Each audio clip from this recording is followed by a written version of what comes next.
Amis du petit atelier, bonjour et bienvenue dans une vidéo où j'ai envie de vous parler des 5 règles ou des 5 principes que s'impose un aquarelliste confirmé ou professionnel, c'est comme vous voulez.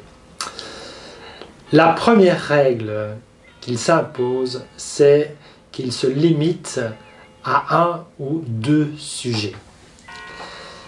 Alors je sais bien que dans une précédente vidéo, j'avais dit que pour faire des progrès, quand on était encore débutant ou quand on cherchait à se confirmer, il fallait explorer plusieurs sujets pour savoir quel est le sujet qui vous correspondait le plus.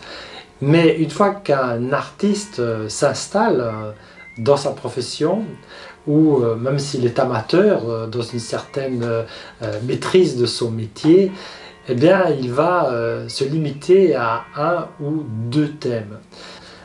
Turner, pour prendre vraiment le maître des aquarellistes, il s'est limité essentiellement à des paysages.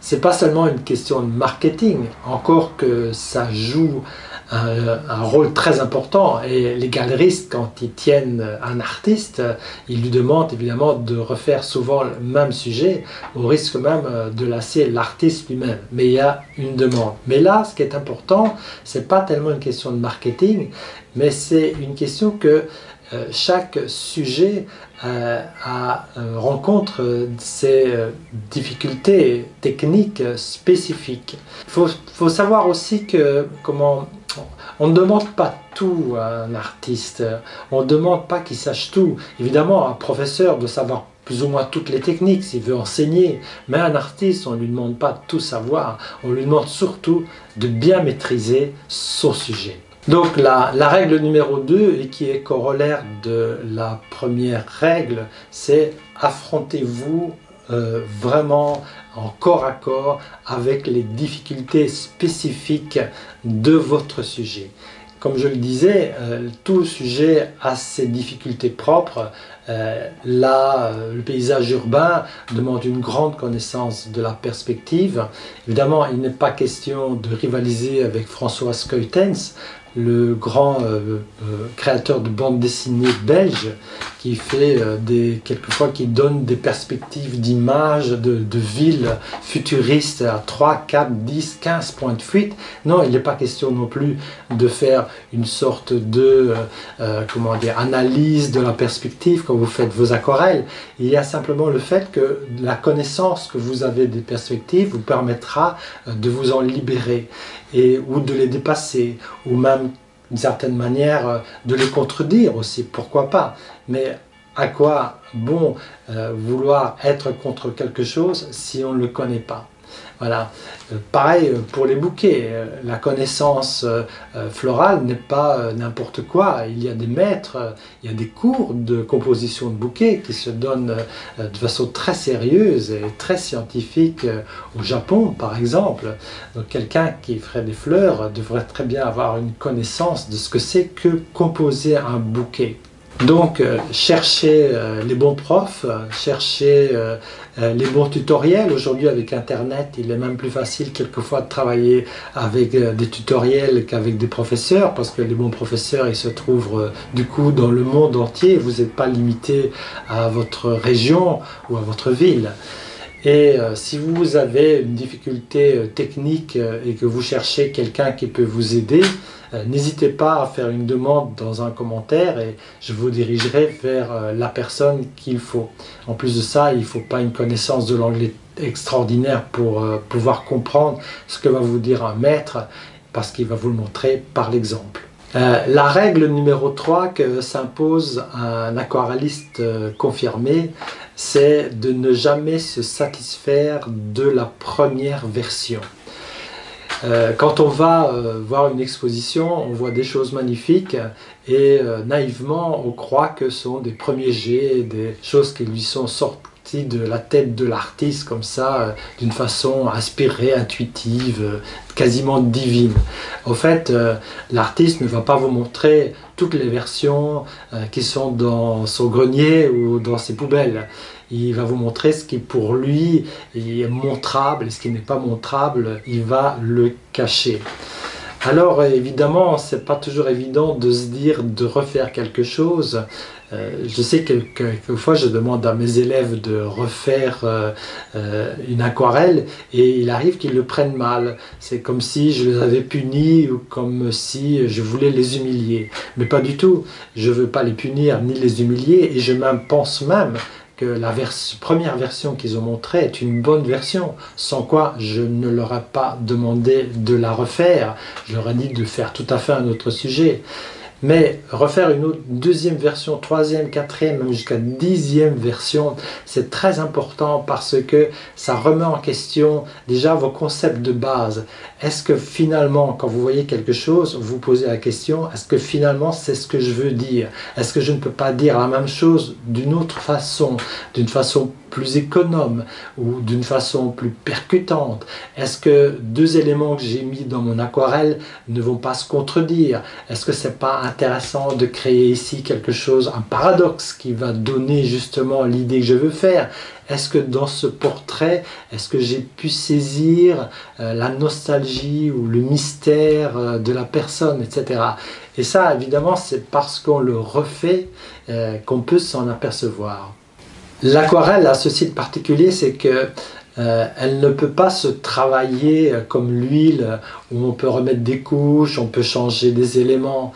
Et l'aquarelle, c'est un geste unique.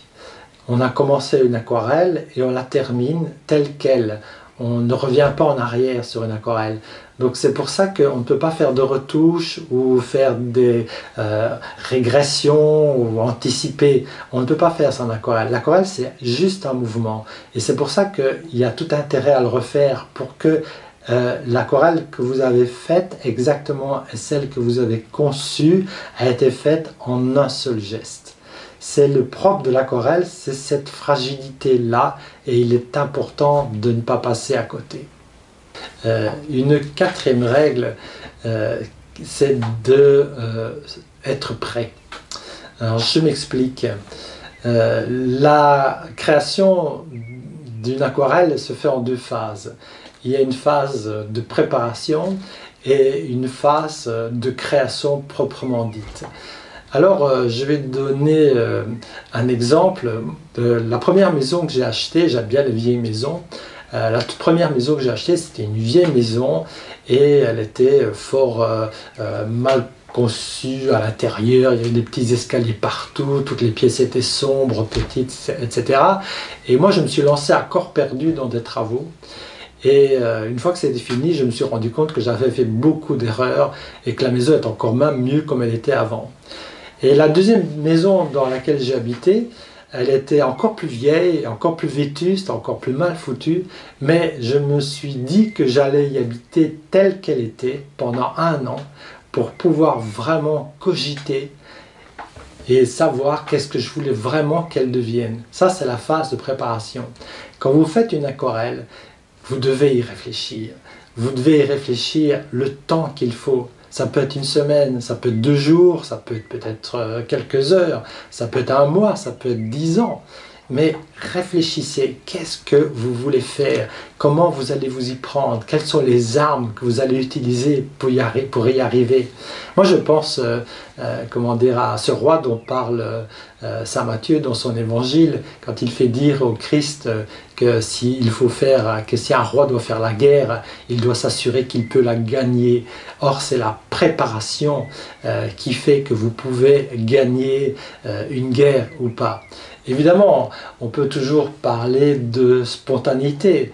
On peut dire, tiens, je vais faire un voyage sans savoir vraiment où va. Je sais qu'il y a des gens qui vont à l'aéroport, ils me demandent quels sont les derniers vols pour savoir s'il y a des prix intéressants et puis ils s'embarquent quelque part sans savoir où ils vont aboutir. On peut faire aussi ça en aquarelle, on peut se lancer quelque part, mais un artiste confirmé n'aime pas trop perdre son temps d'une certaine manière, et la préparation de quelque chose vous apportera beaucoup aussi de réflexion quant à la conception, quant à ce que vous voulez dire, ce que vous voulez faire, tout ça très important. Et tant et si bien que vous avez quelquefois tellement bien préparé que votre aquarelle, elle vient quasiment automatiquement, quasiment toute seule, quasiment en fermant les yeux. Une cinquième et dernière règle, et ce n'est pas par hasard si j'ai mis cette règle en dernier, parce que pour moi je considère que c'est presque la plus importante des règles, c'est d'avoir envie. Avoir envie de faire cette aquarelle-là à ce moment-là. Comment dire, quand vous affrontez une aquarelle, vous affrontez à quelque chose d'énorme au fait. C'est bête à dire, mais Picasso n'avait pas tort quand il disait que quand il faisait un tableau, il avait le même sentiment qu'un torero qui est entré dans une arène.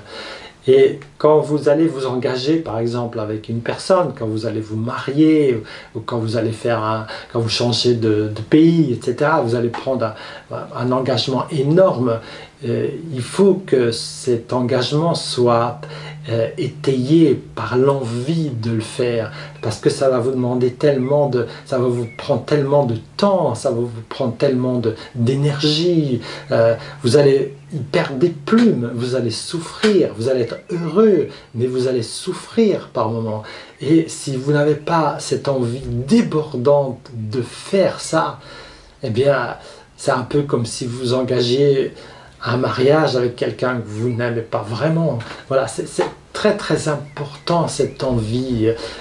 Quand vous vous trouvez devant cette aquarelle, même si vous avez préparé cette aquarelle pendant des heures, pendant des jours, pendant des semaines, et si vous vous trouvez devant votre feuille avec votre eau, vos couleurs et tout ce qu'il faut pour la faire, et que l'envie de la faire n'est pas là, laissez tomber, ne fût-ce qu'une heure, ne fût-ce qu'une journée, 2 jours, une semaine, qu'importe, mais ne mettez pas la main à l'ouvrage si vous n'êtes pas mu par cette envie.